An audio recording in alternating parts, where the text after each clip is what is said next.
आताच नवीन चित्रपट आला छावा. तो छावा बघितला तेव्हा तुळापूर लोकांना कळायला लागलं.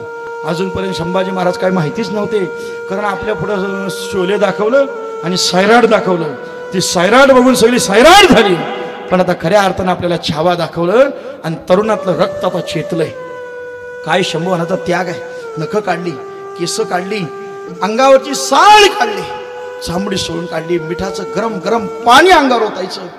त्या औरंग्याला वाटायचं आत्ता तरी ओरडतील, पण मुखात दोनच शब्द, जगदंबा जगदंबा.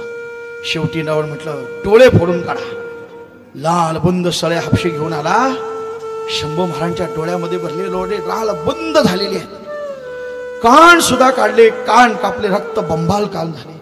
कवी कलश म्हणतायत ज्या कानाने सह्याद्रीची किलकिलाट ऐकली, ज्या कानाने जिजाऊ साहेबांचे संस्कार ऐकले, ते कान आज राहिले. ज्या डोळ्यांनी स्वराज्य घडताना पाहिलं